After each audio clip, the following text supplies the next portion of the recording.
From Ticker News with Aaron Young, this is Ticker Today. Hello, thanks for joining me. Market chaos sparked by Donald Trump's trade war rolls into a third day with stocks, bonds and commodities experiencing sharp swings amid mounting recession concerns. After a bleak global forecast that eased nearly $10 trillion from equity markets, the S&P 500 saw intense volatility as investors speculated on possible tariff delays by the president. Israeli Prime Minister Benjamin Netanyahu, the first leader to meet Donald Trump face-to-face at the Oval Office, discussing the tariffs with more than 50 countries already seeking talks with the White House. Trump's tariffs have triggered a massive sell-off in cryptocurrency markets, erasing gains achieved since his election victory. And Apple securing a major victory against the UK government, successfully blocking efforts to conceal its illegal fight over iPhone data access. This is Ticker Today, the latest news, business and tech shaping our world. Let's get started. First today, market turmoil triggered by Donald Trump's trade war has entered a third day with stocks, bonds and commodities experiencing wild fluctuations amid recession fears. Following a gloomy global outlook that wiped out nearly $10 trillion from equity markets, the S&P 500 saw significant swings as investors speculated on potential tariff delays by the president. By mid-afternoon, the index managed to a modest gain, temporarily halting the steepest stock decline since the pandemic began. Oil prices fell while the VIX index, a measure of market anxiety, soared to levels not seen since the pandemic. Traders are now anticipating up to 5 rate cuts from the Fed Reserve this year alone to counteract the financial strain, despite Powell's cautious stance on easing policies. President Trump is keen on striking deals with various countries regarding tariffs while remaining committed to his existing program. He indicated that both permanent tariffs and negotiated could coexist. At a press conference on Monday, he dismissed the idea of a broad pause on his tariff strategy. However, he expressed openness to negotiations on a country-by-country basis, ensuring that fair agreements will be made. To the markets today, and would you be open to a pause in tariffs to allow for negotiations? Well, we're not looking at that. We have many countries that are coming to negotiate deals with us, and they're going to be fair deals, and in certain cases they're going to be paying substantial tariffs. There'll be fair deals. As you know, I spoke this morning with the Prime Minister of Japan, and we had a very good conversation. They're coming.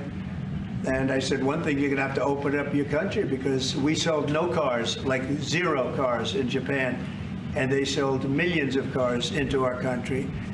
They don't really take our agriculture, a little bit of it just to keep us slightly happy, but they don't take what they're supposed to be taking. So we have a great relationship with Japan. We're going to keep it that way, but they're coming in to meet, and other countries are coming in.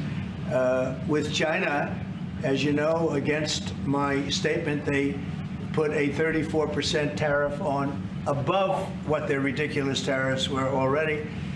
And I said, if that tariff isn't removed by tomorrow at 12 o'clock, we're putting a 50% tariff on above the tariffs that we put on.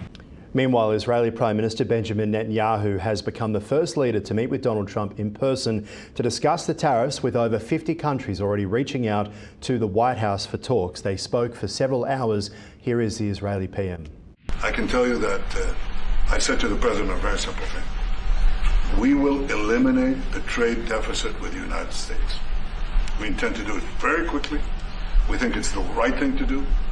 And we're going to also eliminate trade barriers, a variety of trade barriers that have been put up unnecessarily. And I think Israel can serve as a model for many countries who ought to do the same. I recognize the position of the United States. It says, we're allowing other countries to put tariffs on us, but we don't put tariffs on them. And, I'm a free trade champion, and free trade has to be fair trade. And I think that's basically the position that you have put forward, Mr. President. We are going to eliminate the tariffs. President Trump's aggressive tariffs have rocked global markets, sparking fears of recession and triggering urgent negotiations.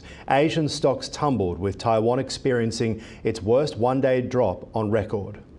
Global markets started the week in turmoil as President Donald Trump's sweeping tariffs take effect, with Asian equity markets plunging and oil prices sinking.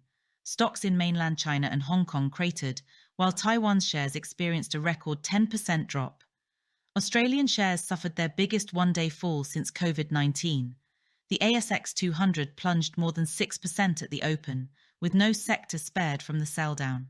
By the close, the ASX 200 had lost 4.2%, its worst percentage fall since May 2020, while the All Ordinaries shed 4.1%, equating to nearly $110 billion in value being wiped off in a single session. Trump, describing the tariffs as medicine, stated other nations must pay a lot of money to ease the levies. I don't want anything to go down, but sometimes you have to take medicine to fix something. And we have such a horrible, we have been treated so badly by other countries because we had stupid leadership that allowed this to happen.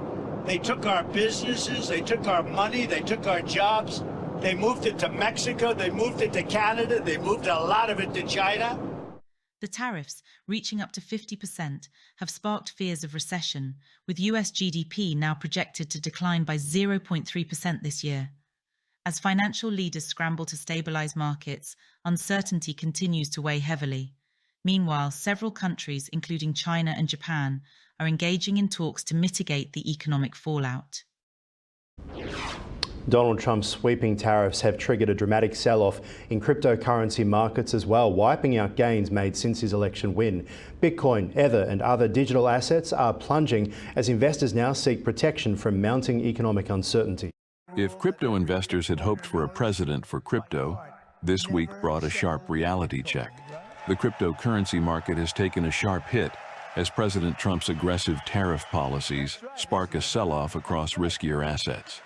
Bitcoin dropped below $75,000 for the first time since early November, while the total crypto market capitalization fell by 12% to $2.47 trillion. Ether also slumped to its lowest since March 2023. Analysts say Trump's tariff onslaught has wiped trillions from global equities, with cryptocurrencies proving far from immune. Data shows $868 million worth of bullish crypto bets were liquidated in the past 24 hours, the highest in nearly 6 weeks. As investors continue seeking protection through put options, experts warn of further declines as digital assets struggle to shake off their correlation with traditional markets. Apple has scored a big win against the UK government, defeating an effort to keep its legal battle over iPhone access a secret. The UK's Investigatory Powers Tribunal rejected the government's attempt to conceal details of Apple's appeal over a demand to create a backdoor to user data. Judges declared that keeping the hearing private would fundamentally interfere with the principle of open justice. Apple removed its advanced data protection system from the UK in February, refusing to weaken its encryption technologies under government pressure. The company insists it will never build a backdoor to its products, stressing that weakening its security measures would put its users at risk.